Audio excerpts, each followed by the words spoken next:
بسم اللہ الرحمن الرحیم۔ میرے ملک اور قوم کے خواتین و حضرات، السلام علیکم۔ میری پہلی سپیچز میں آپ نے سنا ہوگا ہمارا منشور کیا ہے، اور مزید میں کچھ پیش کرنے لگا ہوں۔ برائے کرم اس کو سنیے اور اس پر غور و فکر کیجیے، اور اپنے ملک کے لیے بھی۔ پاکستان عوامی انقلاب موومنٹ پائم کا مقصد، اس کا وجود میں آنا یا پائم کی بنیاد رکھنے کی کئی وجوہات ہیں۔ پائم کے بارے میں تو آپ جانتے ہی ہیں، جو میں پہلے بیان کر چکا ہوں۔ ایسے تمام عناصر جنہوں نے اپنے عہدوں اور طاقت کے ناجائز فائدہ اٹھاتے ہوئے عیش و عشرت میں وقت گزارا، اور اہل شرفا طبقے کے لوگ اپنی عزت بچانے کے لیے پس پردہ چلے گئے۔ پائم اس لیے بھی وجود میں آئی کہ فوج میں چند خود غرض اور بدعنوان جنرلز، بریگیڈیئرز، کرنلوں کی وجہ سے ایک عظیم ترین فوج بدنام ہوئی اور ہوتی چلی گئی۔ اس طرح مذہب کو بدنام کرنے والوں میں پاکستان کے جو علماء کہلواتے ہیں، وہ مذہب کا جنازہ نکال رہے ہیں۔ مولوی حضرات اور پیشہ ور خود غرض عناصر اس میں شامل ہیں۔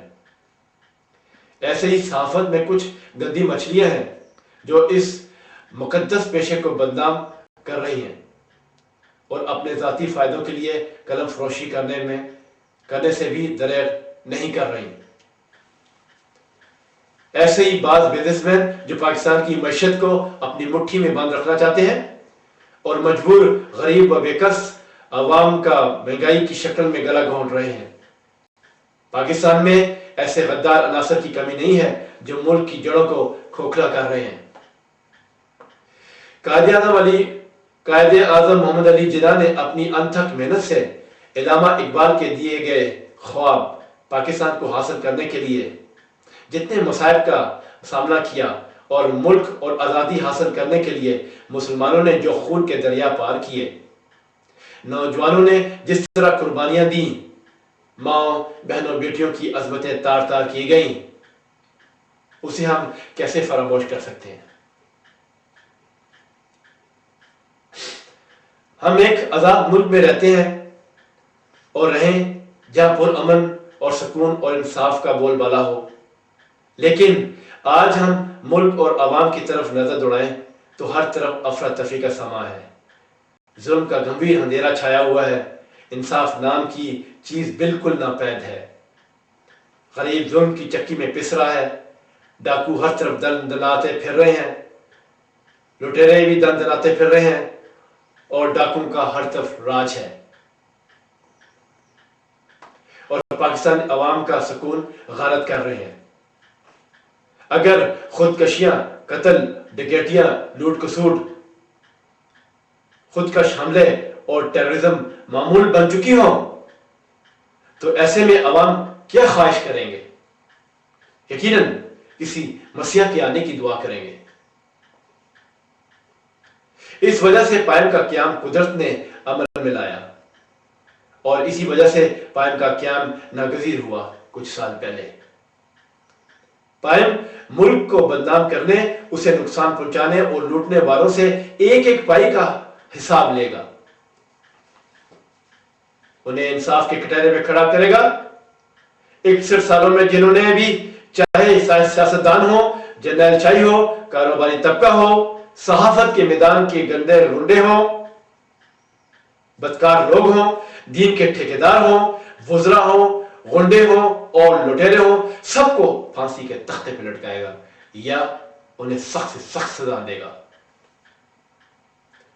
کسی سے روئے رعایت نہیں ہوگی، ہر کسی کو اپنے کیے کی سزا ملے گی۔ پائم اقتدار میں آ کے انصاف کے اصول کو آسان بنائے گی، تعلیم پر خصوصی توجہ دی جائے گی، ہر پاکستانی کو علم حاصل کرنے کے بھرپور موقع فراہم کیے جائیں گے، خواتین کو عزت و تحفظ دلایا جائے گا ہر طرح کا، اور مردوں کے شانہ بشانہ کام کرنے اور علم حاصل کرنے کے یکساں موقع فراہم کیے جائیں گے۔ ملک میں ٹیکس کے نظام کو بہتر کیا جائے گا تاکہ حاصل شدہ دولت کو عوام کی بہتری اور اس کی بھلائی پر ہی خرچ کیا جا سکے۔ اس سے ملک کی تعمیر و ترقی کو مزید بہتر کیا جائے گا۔ رہی زراعت کی بات اور ٹیکنالوجی کی، تو زراعت صنعت جدید ٹیکنالوجی کے شعبوں میں اور تقریباً ہر شعبے میں ان کا اصول آسان بنایا جائے گا۔ صحت کے معاملے میں ضروری اہتمام کیا جائے گا۔ تعلیمی ادارے، ہسپتال، ٹرانسپورٹ، کمیونیکیشن کی سہولتیں عوام کو مہیا کی جائیں گی مزید کھولی جائیں گی۔ الغرض معیشت کی بحالی اور عالمی سطح پر ملک کو عزت و احترام دلانے کے لیے قائم حکومت میں آنے کے لیے دن رات کوشاں ہے، تاکہ عوام اور ملک کی بھلائی اور ترقی کے لیے عملی اقدامات اٹھا سکیں۔ ہم کوئی دعویٰ نہیں کرتے، مگر وعدہ کرتے ہیں کہ قائم کی حکومت آ کر اپنے منشور پر ہر قیمت پر عمل درآمد کرتے ہوئے ٹھوس بنیادوں پر عوامی تحریک کی بنیاد رکھے گی، جو ملک میں موجود پرانے چہروں اور آزمائے ہوئے مسترد شدہ اور لوٹے سیاستدانوں کے لیے حیران کن ثابت ہوگی، جنہوں نے ہر دور میں اپنے مفادات کو تحفظ دینے کے لیے گندی سیاست کھیلی اور پھر عہدوں پر بیٹھ کر عوام کو دکھوں، مایوسیوں اور گپ اندھیروں میں دھکیل دیا۔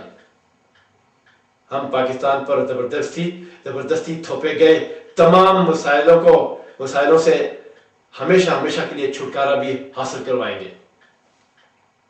اور ملکی مسائل کے حل اور ترقی اور خصوصی توجہ مرکوز کریں گے،